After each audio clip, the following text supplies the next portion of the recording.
Yes, it is surprising that in Nigeria, the Senate President Akpabio will tell the Nigerian people that the life of the president is very important. So the Nigerian people should continue drinking their gari, that they will still go ahead and get the private jet. However, the Nigerian youths remain docile. They will rather go to church instead of eating the street, unlike their counterparts in the Kenyan country in the East Africa. Welcome, Mr. Chinedu. What is your take on this? Yes, Mr. D, when the news spread online, went viral online, and that statement being credited to the senior president, that's the number three citizen in this country. I felt like I'm no longer a Nigerian. I'm no longer part of the system that Nigerians has finally been relegated to the dustbin. He wouldn't have made that statement. Every Nigerian spirit, blood matters. That's what Jonathan said. That his ambition is not worth anybody's blood. How can a senior president be making that kind of statement for something that has depreciable value?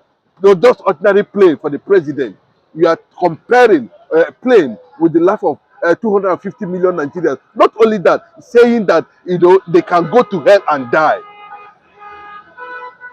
Something is wrong with Nigeria. Honestly, I must tell you. And I expected by now, there should have been a deep and mass protest, calling for his immediate removal until he's been removed from that position. Nigeria will occupy Asurok, till he's been removed. But look at where we are today. It's like the civil society organization. Everybody has just been bought over with money, or suppressed to the extent that we have been taken for a ride, often and on, without any rebuke, without any challenge, without any form of resistance coming from the masses. How many are these people in Asurok that they can ride us at will at any given time? What is actually the problem with Nigeria? Why is it Nigeria are not coordinated enough to be able to, that statement alone is very, very annoying. That the plane, a plane is what, just ordinary plane is what more than 250 million Nigerians. It's a bloody statement. It's a tyrannic statement. It is archaic and unacceptable. And I have not seen reactions, come from the civil society organization, human rights organizations, in that regard. I have not seen reaction coming from the opposition party. I have not seen reaction coming from Labour Party. I have not seen reaction coming from SDP. I have not seen reaction coming from PDP. I begin to wonder, how did we get to the level that everything has been turned against the masses? Everything is quite expensive. I was surprised yesterday that just an egg, about 2 eggs, for you to have an egg now you have to hold 500 naira. That's What? That's Two egg 500? I'm telling you, Oh I, my I'm God. telling you, I'm telling you, if you go for that, if the one that's a medium sized, they will tell you 500. If you go to for all those small ones, they will tell you two is 500. Then I was amazed at the level Nigeria has, deteriorated to the point, that Nigerians have come to accept their fate. It's quite unfortunate. This thing cannot happen even in ordinary Togo, even in ordinary West African countries. It cannot happen. People will stand against it. Look at what happened in Niger. Look at what's happening in Burkina Faso. People rose up and stopped this kind of rubbish. So I begin to wonder: is it that the fact that the opposition party has been hypothenized, or what is actually happening, to people who would have stood. We know how robust they were trying, even though we knew that it was purely propaganda against Jonathan government. But we can see the extent of, the likes of Oloseyinka, Tunde Bakare, Buhari, them, and all of them, including Joe Dumaki, I don't know what happened to all these people this time around that, they are not reacting to threat, to the direct threat to the citizens of this country by their leaders. But Mr. Chinedu, why should the youth keep waiting for the elder ones who have spent their time, they've enjoyed their life? Why should we still be waiting for the likes of Professor Wole Soyinka or Dumaki, like you said? I mean, these are old people, these are older generations. The Kenyans, the people protesting in Kenya today are Gen Zs. Meanwhile, our Gen Zs here, what are they doing? Why are they not affected? What are they preoccupied with? Because we hardly see our Gen Zs even interfere in politics. There's something fundamentally wrong with Nigeria. Because a Senator Akpabio will say such a word and go scot-free. Let me react to that, Mr. Niyi. It's quite unfortunate that we have. It looks like we are becoming too religious.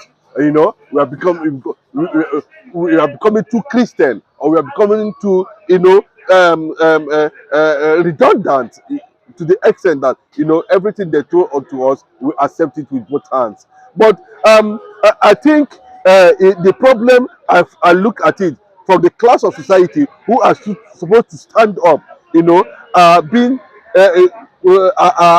biased, in that angle.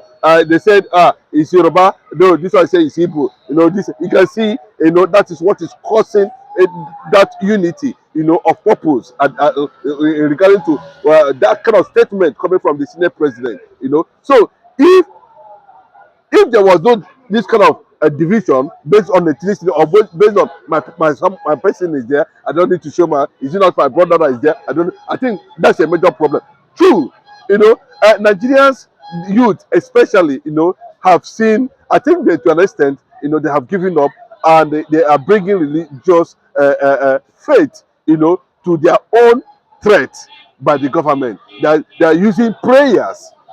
I think to an extent, before we get to the level of even accepting Christianity to this point, the ancient crusaders, we are radicals. Of course. That was why they were able to push Christianity to the level where we are today. You understand? So the situation now, I think to an extent, these guys, they call themselves leaders, have sat down, are able to have a proper psyche on how to deal with Nigerians. Leveraging on ethnicity, and religion, and that is a major threat, for Nigerian youth especially, to rise up to question uncertainty against their will. Well, yesterday, Showore had an interview with Sharon Okibaloye, and he was asked that if Tinubu approaches him, would he ever reconsider? And Showore said that these people are older generations, they don't have the mental bandwidth to understand the policies he intends to push. And then he also did not go without mentioning Peter Obi. He said Peter Obi, who says he wants to fight the establishment, should not be seen around the establishment. That it is counterintuitive. Okay, let me just tell you, I think to an extent, so we contributed to where we are today, because we knew, yes, we knew where he was being used against certain interests, where we are today. He was used by APC to power the APC agenda to presidency, carrying out massive propaganda against Tenodua, carrying massive propaganda as at that time against Okonjo-Iweala, carrying massive propaganda against the issue of subsidy. When the issue of subsidy came up, when Jonathan sat down and discovered that there was a corrupt pipeline pipe that was led in the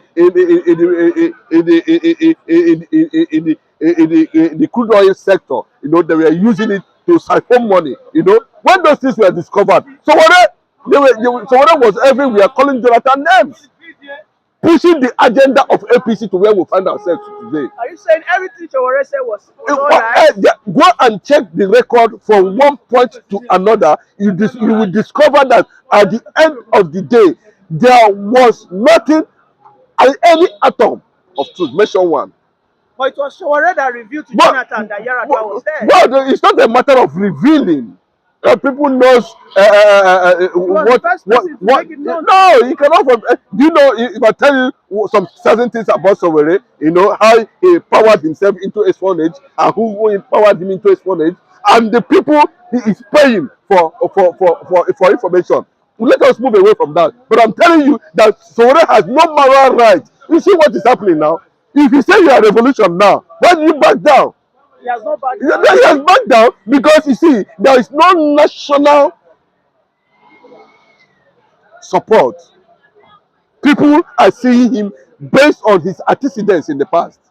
But look at the massive support Nnamdi Kanu is getting because he has been consistent. Someone has not been consistent. Not to talk of a man P2B. He's not in the caliber of P2B. If P2B were to be president today, I don't think to a very honest extent that will find yourself. Nigerians will find themselves all of a sudden we became the poorest nation in the world. All of a sudden, the Naira became the weakest in the world. All of a sudden, the economy of Nigeria turned against its citizens.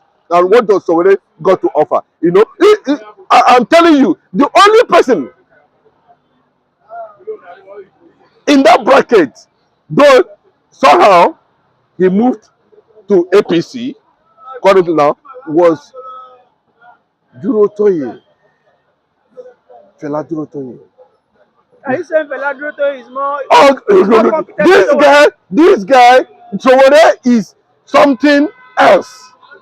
When you compare, boss, hold on. Last 2 weeks, Sowore's movement still had a pressure against the government. What is the significance of what he did? You were there. What is the significance? What is the impact? No, yes. What is the impact? What is the impact? If you look at what transpired that day, what is the impact of that? See, bros, we expected that revolutionaries in Nigeria, as it stands today, it's not in the likes of Sowore. I tell you, I can bet it to you any day, anytime. Revolutionaries that you have not seen, they are not they are not playing politics with people's destiny. When the day they will decide, you understand, the day you will see them, the day they will surface, the day they will move, you will notice that that Nigeria has come to the level. See, they have tested the ground. And I can show you that Sowore was not involved in anything that has to do with answers.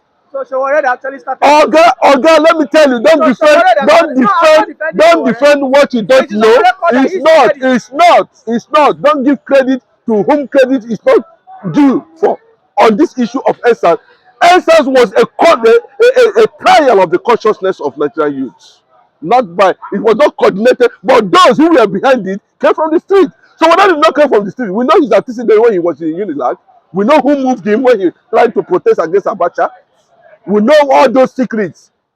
So all of a sudden, you come out and be making some certain things, doing some certain things. You think that we have forgotten where you are coming from. But we've never seen. How come we've never seen a Peter Obi protest against this corrupt establishment? How come we've never seen a Peter Obi lead protest? I mean, leading a protest is not an offense. Because what you are saying now is Peter Obi is a revolutionary, but he doesn't show the. Let me tell you, intellectual revolutionary. We have different types of categories, kinds of revolution. Depends on where you fall yourself. That's why I'm telling you, you should not put Sowore in that position. We know the kind of revolution he's talking about. We know the kind of revolution he's talking about to the extent that he wanted a space at Aso Rock. That's what he's fighting for. He's not fighting for a decisive that will transform both Yorubas, Igbos, Northerners. If you want Sowore consistently, you will know that because of the way he was used by the powers that be that time, and he find himself in a certain political circle, that most of the information that were coming that time, they saw Sahara Reporter as a means to power and bring a kind of destructive agenda to a genuine government. You and I were here when Tinubu came out and said that subsidy is voodoo. So when I supported it, is subsidy voodoo now? Well, you know what I'm telling you? If you want to judge somebody by his antecedents. If You I know, let me tell you, if you look at the kind of revolution, as explained by Olusegun at that time, I want to take leverage on what he said as at that time. You will discover that we have category. If you look at what P2B is projecting, P2B is projecting, economic revolution, intellectual revolution. Being a civic person, you might not want a situation where some certain people will be gunned down on the process simply because Nigeria is not a disciplined society. But Chinedu, Mr. Chinedu, we know that without you winning the politics, your ideas, your economic ideas, your social ideas will never come to fruition. However, before you go ahead, Sowore was the only man who stood during the campaign and said he would not, for any reason, take away the subsidy. He said it that from that crude, that the only thing Nigerian people enjoy is the subsidy, that he will not take it. I mean, it's on record, it's on fact. I am not defending Sowore. These are his words. I mean, but you are here saying that Sowore is not intellectually capable. No, you see, the problem is I've been quoted out of context at this point. I was trying to look at the kind of revolution you are talking about that Sowore is championing. That is one. Two, when the issue of subsidy came, and it was discovered that some powerful Nigerians are sitting on it to, siphon. That is one. Two, if subsidy is something that needed to be worked on, because normally it's not only oil that government subsidize in a sense society. Government subsidize almost everything. But the way and manner you are going to go about that policy, that economic policy of subsidy removal, is another factor. What Sowore is trying to tell you at that point is that, he's going to maybe, if he's not using it to maneuver his way in terms of getting attention, because there's no reasonable government, that have understand the kind of subsidy that is being run in Nigeria, that would not genuinely want to put a stop to it. Are you saying Sowore was just saying that to give But do you understand that Sowore is looking for a space in the polity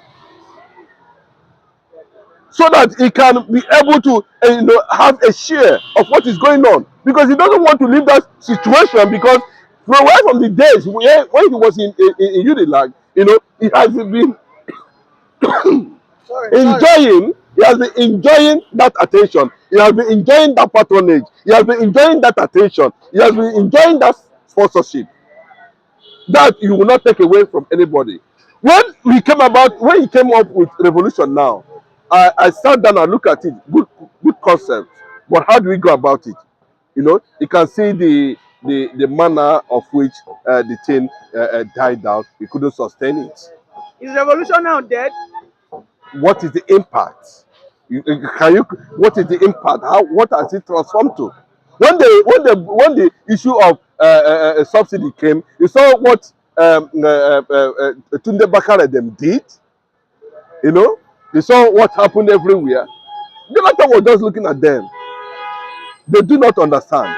Some people said, okay, Jonathan did not market the issue of subsidy very well to the Nigerians, but it was quite a good policy, even as at that time. So now their own people has finally, either by omission or commission, Tinubu find himself in that kind of position. You can see the damage has become very severe on the economy.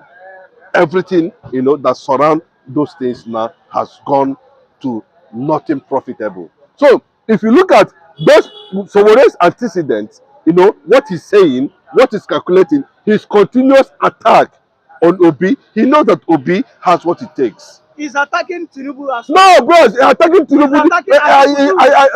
I don't know. That attack that attack He doesn't is attack Obi alone. No, I just need to correct you on that. I'm telling you, that attack on Tinubu is an attack disguised on certain on interest. Why do you always think Sowore has a sinister agenda? You Bros, don't bros, trust him. bros, let me tell you. I have. If Sowore attacks Tinubu, you say it is a trick. But when he attacks Obi, you think it is not. I mean, No, bros, bros, normally. normally, let us forget sentiment. I think Sowore No, wait, bros, please let me just. What Sowore says is he thinks that okay, everybody. you are just hearing Sowore. Do you know Sowore? He said that You don't know everybody him that has now. governed this country before belonged to the establishment. So he's out for all of them. Him too.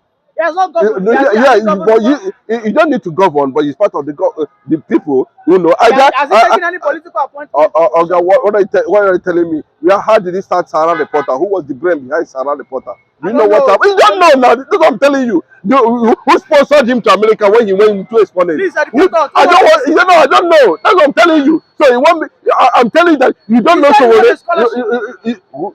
scholarship. Scholarship. Yes, he said he won a scholarship. Interesting. Under Abacha, he won scholarship under Abacha.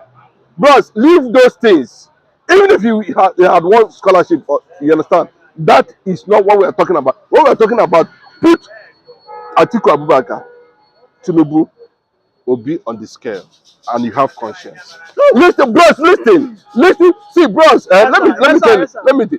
Put them on the scale. Listen to them one after another. If you have conscience and you believe Nigeria can move forward, I believe that your conscience will tell you that this is this, this is this. But let me tell you, if you go to exam hall, if you go to exam today and they are taking exams and you see a brilliant student, not one that is giraffe, putting down his questions without looking left and the right, what does that tell you? Look at them with their eyeglasses and everything. When you ask them a direct question, they can't give you a direct answer. But every bit of what Peter Obi said, your man, Tinubu, at the time said that it's not Tinubu is not my man. It's not statistics that will who was he referring to? Now, is he not playing out? No, it's me, I'm asking you, you're looking at me. Is he not playing out? Didn't he mock Obi when Obi was giving out information, statistics on how to make Nigerian economy stable, at least for once? But the same Obi said he will remove subsidy. Bros, subsidy, and we are all suffering. Subsidy you are talking about. Obi said he will remove subsidy, and this president has done that. And we are suffering. But you will defend Obi. No, it's not a matter of defending Obi. You can remember what Atiku said. I can't remember anything he said. Atiku said, when Tinubu started struggling with Gaduso, and the economy, he said, subsidy was done removal was done in a haste without proper consultation. If you can remember, Atiku said it. Then Obi came and said, if I were in the position of Mr. President Bola Ahmed Tinubu, this is how I would have gone about the issue of subsidy. You see, there are two different things now. How you go about it? You just carry microphone down now, say it's done. Bros, where is it on? You never even enter office. Since that day to today, Nigerian economy has not breath. All right, thank you very much, Mr. Chinedu, for that wonderful section of politics today. Yes, please kindly join, subscribe, and like the video.